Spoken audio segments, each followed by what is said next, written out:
윤석열 대통령의 소재가 확인이 안 되는데 이러면 이때는 어떻게 되는 겁니까? 거기까지는 생각하지 말아야죠. 그래도 예. 그래도 그 대통령인데. 네. 그래서 현재 관저에 있다고 봐야 되고요. 예.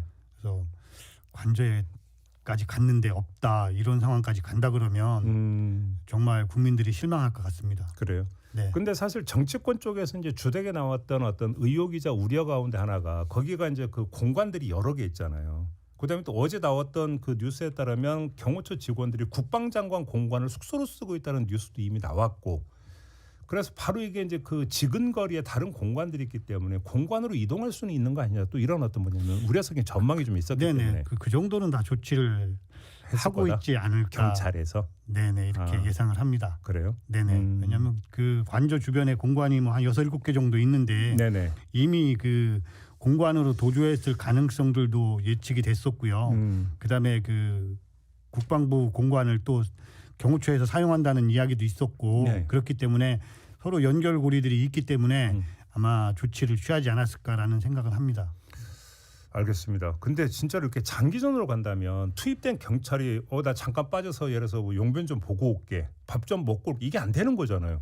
그냥 거기 계속 있어야 되는 거잖아요. 근데 이제 경찰이 어느 정도 동원 인력이 되는지는 모르겠지만 교대도 가능합니까? 그렇죠. 교대도 가능하다고 보는 거죠.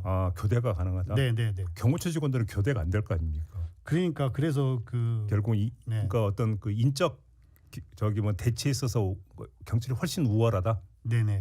혹시 그러면 만약에 장기전으로 간다고 전제를 한다면 과정에서 발생할 수 있는 변수는 뭐가 있을 수가 있을까요? 아무래도 그 좀 침대 축구를 하는 경향도 생기지 않을까. 누워서 병원 쪽으로 이송을 요구한다든가. 다른 문제. 그다음에 그 외부에서의 그 집회 다른 모습들, 좀 강경한 모습들이 나타날 수도 있지 않나. 장기전으로 가면 그런 부분들이 좀 우려가 됩니다. 그러니까 시간이 지나고 날이 밝으면 지지자들이 더 모여들 가능성이 있잖아요. 네네. 관저 안에서의 그 행동들은 한정이 돼 있을 테지만 밖에서 지지자들의 행동들은 조금 더 과격해지고 조금 더 좀 문제가 발생할 가능성은 있어 보입니다. 그 밖에서 이제 기동대들이 이제 결국은 그 현장 상황 통제를 해야 되는데, 네네 그렇죠. 만약에 지지자들의 숫자가 막 불어난다 이래도 그러니까 그 상황 통제는 그러니까 걱정 안 해도 되는 겁니까? 일단은 경찰 기동대가 지금 3,000명 정도 투입이 됐다고 알고 있는데요. 만약에 그 장기전으로 간다고 하면 지방에서도 올려 보내야 되고요. 지방에서도? 네네. 또 형사들도 마찬가지. 만약에 부족하다고 하면 지방에서 더 올려 보내서 일단 이번에는 검거 작전이 무조건 결실을 맺을 수 있도록 해야 된다고 봅니다. 1차 때 비슷하게 끝나버리면 안 되는 거죠. 네네네. 그래서 그 인원 부족 부분에 대해서는 그 각 경찰 지방청별로 인원 비상령을 걸어서 더 필요하면 왜냐하면 지금 이 상황들 때문에 국민들이 정상적인 생활이 안 되고 있거든요. 지금까지 뭐 윤석열 대통령은 그 합법적으로 진행되고 있는 절차 자체를 거부해 왔기 때문에 그런 점에서 뭐 일관되게 뭐 진술도 거부하고 절차에는 전혀 협조하지 않을 것 같고요. 사실 그 대통령 관저에 진입한다 하더라도 그 체포 과정에서도 아마 여러 가지로 뭐 체포를 하게 되면 범죄 사실도 고지하고 뭐 변호인 진술, 뭐 변호인 조력을 받을 권리라든가 진술 거부권 이런 걸 고지하고 나중에 그런 권리를 고지받았음을 확인하는 확인서에 서명하는 절차라든가 뭐 여러 가지 절차가 있을 수 있는데 또 서명도 해야 됩니다. 네네, 뭐 여러 가지 절차가 있을 수 있는데 그런 것도 아마 거부하고 변호인 면담을 요청한다든가 여러 가지 방법으로 그 관저 안에서 집행을 계속 그 저지하고 좀 시간을 끌고 그러지 않을까 싶습니다. 그러니까 쉽게 말하면 이제 체포자가 관저 안에 진입을 해서 윤석열 대통령의 신병까지 다다랐음에도 불구하고 절차를 앞세워서 그럴 것 같습니다. 이제 가시죠. 여기까지는 한참 걸릴 수가 있다. 뭐 그럴 것 같습니다. 제가 보기엔 뭐 두 가지를 예상할 수 있지 않겠습니까? 그럼 여기까지 왔으니까 뭐 본인이 뭐 승복하고 그래 뭐 갑시다. 다만 뭐 국민들 국격을 생각해서라도 내가 뭐 그렇게까지 모습을 보여주는 거는 너무 좀 참담하지 않겠습니까? 이렇게 나갈 수도 있지만 반대로 뭐 나도 수사 많이 아는데 해볼 테면 해보라고.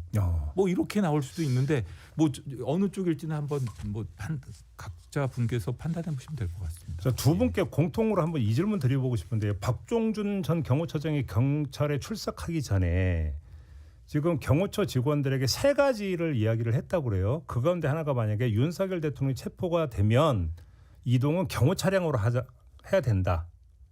이 이야기를 했다는데 이게 그러니까 적절한 방안입니까? 성립이 안 되는 방안입니까? 저는 그 정도 요구는 공수처에서도 공수처 검사가 같이 동승한다던가 네. 이런 어쨌든 신병을 공수처에서 확보했다라는 그런 뭐 징표만 갖춘다면 그 정도 요구 조건은 들어줘야 하는 거 아닌가 싶습니다. 그렇게 보시고. 예. 위원장님은 어떻게 보세요? 저도 그 부분에 대해서는 뭐 동의를 합니다. 네, 체포를 하는 과정은 어떻게 될지 모르겠지만 이미 그 체포가 됐다고 하면 이동하는 수단은 아마 조금 양보를 해도 별 문제가 없지 않나 그렇죠. 이렇게 생각을 합니다. 뭐 수갑을 채우는 것도 그러니까 아무리 그래도 현직 대통령인데 뭐 국격이 있는데 수갑까지 채워야 되는 이런 주장도 있던데 이건 어떻게 된 거라서요? 저는 뭐 그 부분에 대해서는 체포영장의 집행은 원칙이 수갑을 채우는 게 원칙입니다. 그래요? 네, 현장에서 체포영장을 집행을 하는 순간 수갑을 채워야 맞는 거고요. 다만 이제 그 수갑은 원칙적으로 채우되 이제 그 수갑 찬 모습을 노출을 시키느냐 안 노출, 그렇죠. 그건 다른 차원의 문제니까. 네. 그렇게 접근하면 되는 거 아니에요? 현장 경찰관의 입장에서는 그렇게 보입니다. 감찰관님은 어떻게 생각하세요?